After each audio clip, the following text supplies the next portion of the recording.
हूँ 10th class NCERT math solution. जैसा कि मैंने प्रीवियस क्लास में पार्ट 1 आपको समझाया था, आज हम पार्ट 2 स्टार्ट कर रहे हैं। जिसने भी पार्ट 1 नहीं देखा है वो मेरे चैनल में जाके प्रीवियस वीडियो मेरा देख सकते हैं। तो चलिए स्टार्ट करते हैं session. Find the LCM and HCF of the following integers by prime factorisation method. ये मेथड बहुत ही सिंपल होती है। ये रेड वाले आपके होमवर्क के क्वेश्चन हैं। हम शुरू करते हैं ब्लू। तो सबसे पहले क्वेश्चन को कॉपी कर लेंगे, उसके बाद पर्टिकुलर डिजिट का हम फैक्टर निकाल लेंगे।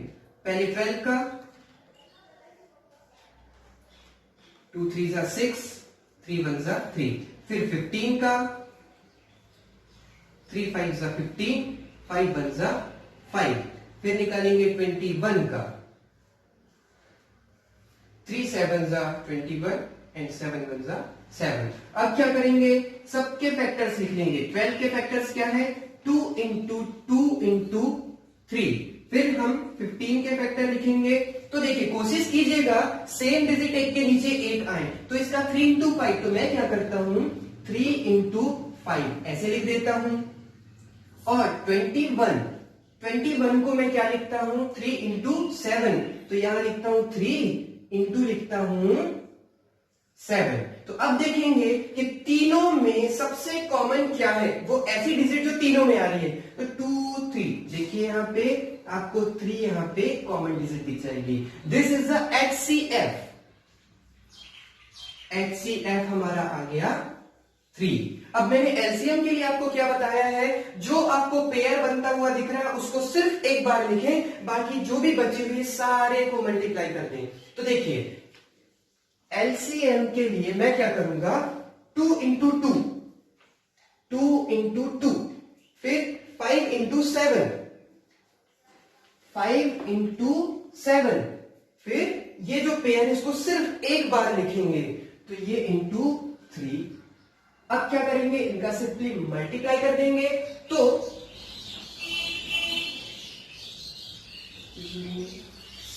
7 5 जा 35, 35 2 जा 70, 72 जा 140,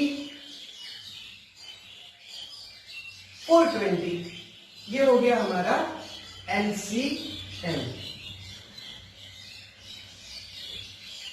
आंसर। तो चलिए अब हम चलते हैं अपने नेक्स्ट क्वेश्चन की ओर। Given that HCF of 306 and 657 is 9, मतलब इन दो इंटीजर का एचसीएफ है 9, तो उन्हीं दो इंटीजर का एलसीएम फाइंड आउट करके हमको दिखाना है। तो सबसे पहले हम लिख लेते हैं गिवन।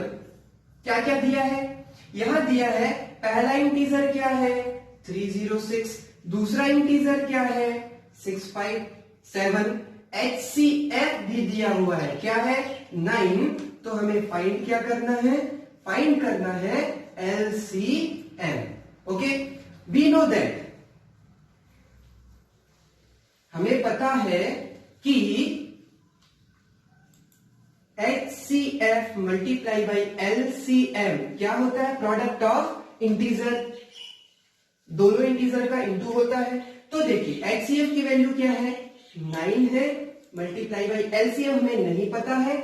फर्स्ट इंटीजर है आपका 306 और दूसरा इंटीजर है आपका 657। अब क्या करेंगे, एलसीएम फाइंड करना है, तो एलसीएम लिखेंगे और 9 को वहां ट्रांसफर कर देंगे। मल्टीप्लाई है तो यहां जाके डिवाइड हो जाएगा। 306 मल्टीप्लाई बाई 657 डिवाइडेड बाई 9। देखिए यहां एलसीएम इज इक्वल टू 9 से जब मैं इसको काटूंगा तो ये मेरा कट जाएगा 34 टाइम्स, 34 टाइम्स। तो यहां क्या बचेगा 34 मल्टीप्लाई बाई 657। इसको मैं फिर से यहां लिख लेता हूं, तो मेरा एलसीएम क्या आ जाएगा 34 मल्टीप्लाई बाई 657 का जब मैं मल्टीप्लाई करूंगा तो मेरा आ जाएगा 22 33 8 LCM.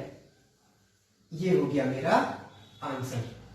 Now our next question is check whether 6 power n can end with the digit 0। क्या 6 की पावर n का एक्सपांशन, मतलब n की जगह अगर मैं 1 2 3 4 5 6 कुछ भी रखूं तो उसका मल्टीप्लाई करने के बाद लास्ट में 0 आता है क्या। तो मैं आपको एक ट्रिक बताता हूं, अगर 0 आएगा या नहीं आएगा ये किस चीज पे डिपेंड करता है कि इसके फैक्टर 5 के फॉर्म में आ रहे हैं क्या? जैसे कि देखते हैं यहां, सॉल्व 6 की पावर n। 6 को मैं क्या लिख सकता हूं? किन का फैक्टर है 6, मतलब किसका इंटू किस में करूं तो 6 आएगा। तो मैंने यहां कहा 2 इंटू 3, 3 2 6 होता है ना, तो इनकी पावर भी लग गई n। बात समझ में आई? तो यहां पे देखेंगे, since there is no pair of 5 into 2 as a prime factor।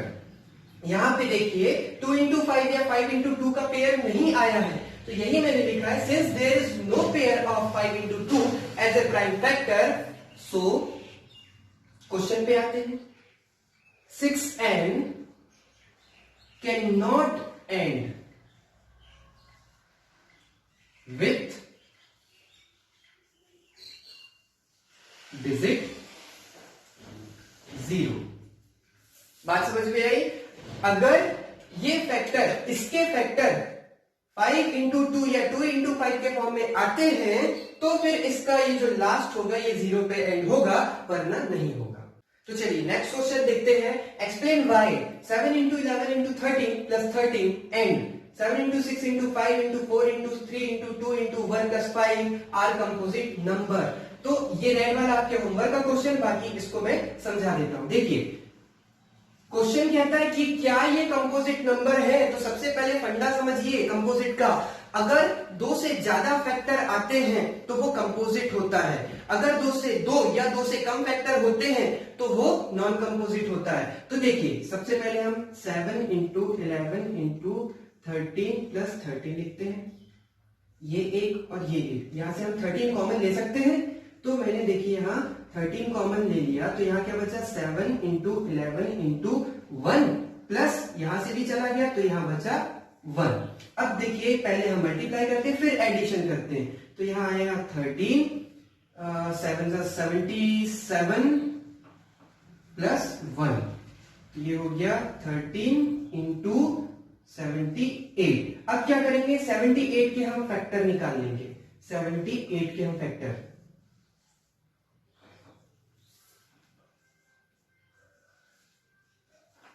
तो देखिए क्या है, तो पहला तो लिख देंगे 13 था पहले से, फिर इसके फैक्टर आए 13 इंटू 3 इंटू 2। तो अब देखिए यहां गिनिए 1 2 3 4, हमारे पास 4 फैक्टर आए। और मैंने आपको फंडा क्या बताया था, मोर देन 2 फैक्टर्स। अगर 2 से ज्यादा फैक्टर आते हैं तो वो कंपोजिट होता है। तो ये देखिए 1 2 3 4 फैक्टर है, इसका मतलब ये भी कंपोजिट हुआ। तो this is a composite number, answer. चलिए अब हम चलते हैं अपने नेक्स्ट और फाइनल क्वेश्चन की ओर। Question number 7, there is a circular path around a sport field. Sonia takes 18 minute to drive 1 round of the field while Ravi takes 12 minutes for the same.